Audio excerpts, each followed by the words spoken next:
Halo semuanya, saya Nina. Saya berasal dari Indonesia. Jadi sebelum berbicara tentang sampah plastik impor, saya ingin bertanya kepada kalian. Tahukah Anda apa yang akan terjadi pada sampah Anda setelah Anda membuangnya ke tempat sampah? Anda tidak tahu? Biarkan aku memberitahu Anda. Jadi sampahmu bisa saja dibuang dan dibakar di halaman depan rumah warga di Desa Bangun. Sebuah desa yang terletak 20 menit dari rumah saya di Jawa Timur, Indonesia. Seperti yang Anda lihat di video, sampah plastik diselundupkan di dalam balai kertas kiriman yang diimpor oleh pabrik kertas Indonesia. Setiap tahun Indonesia mengimpor lebih dari 3 juta ton limbah kertas untuk industri kertas dalam negeri. Itu bisa membawa hingga 900.000 ton kontaminan kotor, termasuk plastik yang tidak dapat didaur ulang. Indonesia telah mengimpor limbah kertas sejak tahun 1900-an. Karena pabrik kertas kita membutuhkan pasokan limbah kertas secara teratur. Limbah kertas domestik tidak dapat memenuhi permintaan karena kurangnya sistem pengumpulan sampah. Kami tidak memiliki kebijakan pemisahan sampah. Sejak Cina melarang impor limbah bekas pada 2018, pengiriman limbah kertas ke Indonesia meningkat hampir 50% dibandingkan tahun sebelumnya. Itu datang dari Italia, Inggris, Kanada, Jepang, Belanda, dan Amerika Serikat. Lebih banyak sampah dibuang dan dibakar di halaman depan rumah orang, lahan pertanian pinggir jalan, dan di sepanjang tepi sungai. Orang-orang di Desa Bangun mengumpulkan dan memilah sampah plastik daur ulang dan menjualnya ke pabrik daur ulang plastik. Tapi sampah plastik yang tidak bisa didaur ulang dijual ke pabrik Davel sebagai bahan bakar. Kalian semua di sini pasti tahu bahwa membakar sampah plastik bisa melepaskan gas rumah kaca dan racun dioksin. Tapi orang-orang di sana tidak tahu efek berbahaya dari pembakaran plastik, jadi mereka terus membakarnya. Abu beracun akan jatuh ke tanah di mana ayam kampung memakannya. Telur ayam di Desa Bangun tercemar dioksin. Ini melebihi tingkat aman dioksin dalam telur.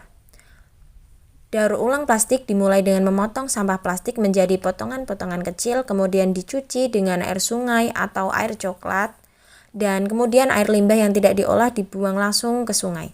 Kita akan melihat jutaan partikel mikroplastik di sungai. Mikroplastik akan menyerap polutan seperti limbah industri, pestisida, logam berat, dan deterjen.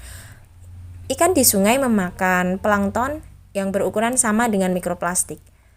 80% ikan di sungai berantas menelan mikroplastik di perutnya.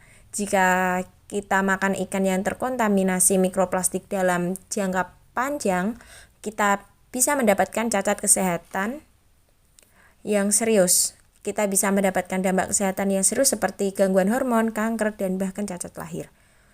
Untuk mencegah dampak pencemaran yang lebih buruk di Desa Bangun dan Sungai Berantas, saya dan tim saya, River Warrior, berlayar menyusuri sungai dan memantau kemakmuran pabrik kertas dan pabrik daur ulang plastik di sepanjang sungai. Kami memantau kualitas air dan menemukan bahwa semua sampel air dan air limbah yang kami kumpulkan dari Sungai Berantas mengandung mikroplastik. Ini berarti mikroplastik mencemari sumber air minum untuk lebih dari 6 juta orang yang tinggal di hilir pabrik. Indonesia kekurangan layanan pengolahan sampah yang layak. 60% sampah rumah tangga tidak dikelola dengan baik. Masih banyak masyarakat yang membuang sampahnya ke sungai dan tidak pernah peduli bahwa itu akan mencemari lingkungan. Jadi pada tahun 2019 saya menulis surat kepada Presiden Donald Trump dari Amerika untuk berhenti mengekspor sampah plastik ke Indonesia dan mendaur ulang sampah mereka sendiri. Ini adalah video dengan tim saya. 72% ikan di sungai kita teracuni oleh mikroplastik. Amerika Serikat sudah berpuluh-puluhan tahun telah mengekspor sampah plastiknya ke Indonesia. Kemudian saya menulis lagi pada bulan Maret 2021 kepada Presiden Amerika Serikat Joe Biden. Dan terakhir, ekspor limbah kertas Amerika turun sekitar 50% dari 900.000 ton pada 2018 menjadi 400.000 ton pada 2020.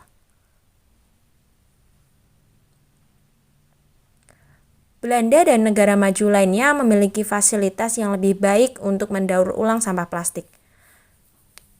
Tolong jangan tambah lagi masalah sampah di Indonesia. Daur ulang itu kotor dan mahal. Pengekspor